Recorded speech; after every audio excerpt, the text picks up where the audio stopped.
comment tu fais pour développer cette confiance en qui tu es? Ça, c'est une excellente question. Pour moi, c'est la pierre angulaire du système. Pour moi, ça fait partie de l'image de soi et de son identité, de qui on est.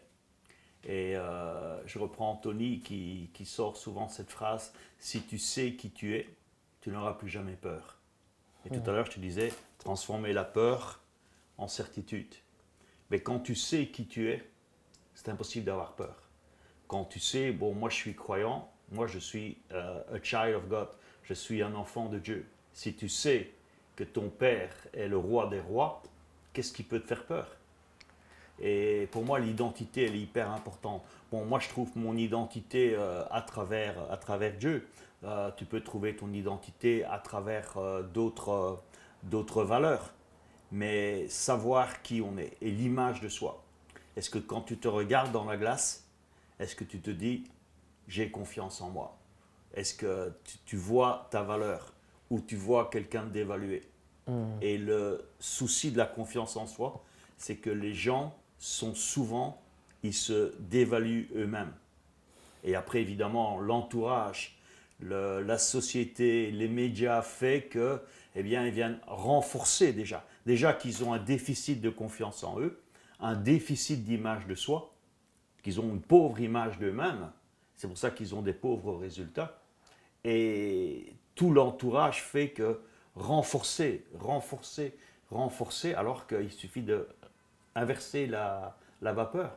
Avoir une bonne image de soi. Avoir une bonne image de soi, c'est tout le contraire d'avoir de l'ego. Ouais. Parce que l'ego, c'est ce qu'il y a de pire. Moi, je me souviens, j'ai eu l'occasion une fois de dîner avec Deepak Chopra. Et Deepak disait toujours, si tu veux être heureux, tu dois mettre l'ego le plus près possible de zéro. À partir du moment où ton ego y monte, c'est impossible d'être heureux. Et c'est un peu comme deux thermomètres, tu vois, comme des vases communicants. D'un côté, tu as l'ego, plus l'ego y monte et plus tu as l'humilité qui descend. Et plus tu baisses ton ego, au plus tu deviens humble. Mais ça ne veut pas dire d'avoir une pauvre image de toi. Complètement. Et c'est souvent là la grosse mistake. C'est souvent là la grosse erreur des gens. Ils croient que, bon, pour avoir de la confiance en eux, ils doivent rouler les mécaniques. Ils doivent avoir, comme on dit, une grande gueule chez nous. Tu vois, ils doivent se la péter. Non, c'est tout le contraire. Parce qu'une grande gueule, quelqu'un qui veut se la péter, c'est parce que c'est une façade. Derrière, c'est vide. C'est un château de cartes. Et justement, les gens qui ont la certitude, mais ils n'ont pas besoin de, comme on dit, je ne sais pas si ça se dit chez toi, mais chez nous ça se dit beaucoup en Belgique, de se la péter pour montrer qui ils sont. Parce que tu sais qui tu es à l'intérieur de toi. Ouais. Et tu ne dois pas commencer à montrer que tu as la dernière marque de t-shirt ou la dernière montre ou le dernier truc pour montrer qui tu es. Ça, c'est des artifices. Et les publicistes, ils savent comment justement utiliser ce manque de confiance des gens pour se bâtir une fausse image d'eux-mêmes. Et derrière, c'est pas parce que tu as le dernier téléphone, la dernière bagnole, la dernière montre que tu es quelqu'un. Tu es quelqu'un parce que c'est à l'intérieur de toi. Et moi, je pense sincèrement que cette démarche de montrer en fait aux autres un endroit où l'on est alors que l'on n'est pas à cet endroit, notamment relié à l'aspect financier, il y a pas mal de personnes qu'on peut voir qui vivent dans des banlieues. Enfin, moi, j'ai vécu dans des banlieues dites dangereuses ou des banlieues mal fréquentées, quoi. Et tu vois plein de personnes avec des magnifiques voitures. Donc, ils font cette image qu'ils ont, c'est pas l'image qu'ils ont d'eux, c'est l'image qu'ils veulent montrer aux autres. Parce qu'eux, ils savent très bien où ils sont, par exemple, financièrement, mais ils veulent montrer à leurs amis, aux gens qui les perçoivent, qu'ils sont à un niveau financier qui dépasse celui où ils sont à l'heure actuelle. Donc, ils donnent une fausse image de qui ils sont, et cela n'aide en rien l'image de qui ils sont. Parce que l'image de base, elle est interne. Comment on se perçoit. C'est quand tu te vois dans la glace. Quand tu te vois dans la glace, ouais, effectivement.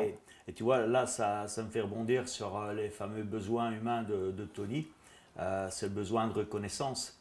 Et la reconnaissance, c'est un besoin humain qui est très développé, surtout plus chez les hommes que chez les femmes. Bon, il faut montrer. Et souvent, il y a des gens qui s'endettent, on a parlé tout à l'heure de dette, qui s'endettent, qui font des trucs incroyables pour essayer, et j'utilise le verbe essayer avec beaucoup de sens, pour essayer de montrer qu'ils sont quelqu'un. Mais ils ne se rendent pas compte qu'ils sont en train de s'enterrer.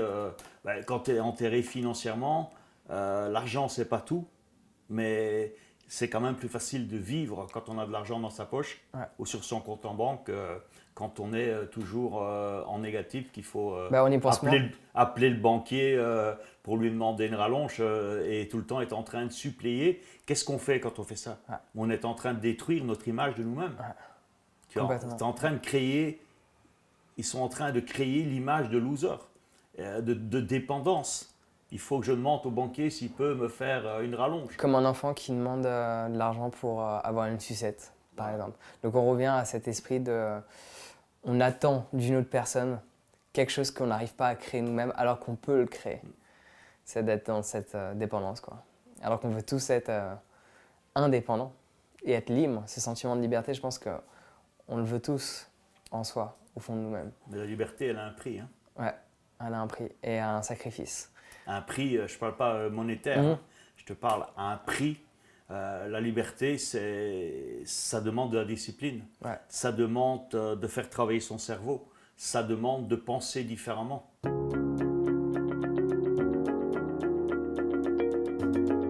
Alors j'espère sincèrement que tu as apprécié ce court extrait de l'interview que je t'ai partagé avec Roger.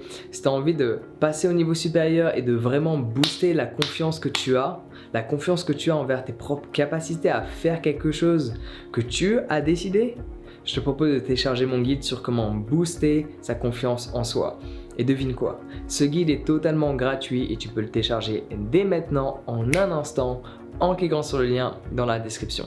Sur ce, on se retrouve directement de l'autre côté. Prends soin de toi et passe une excellente journée.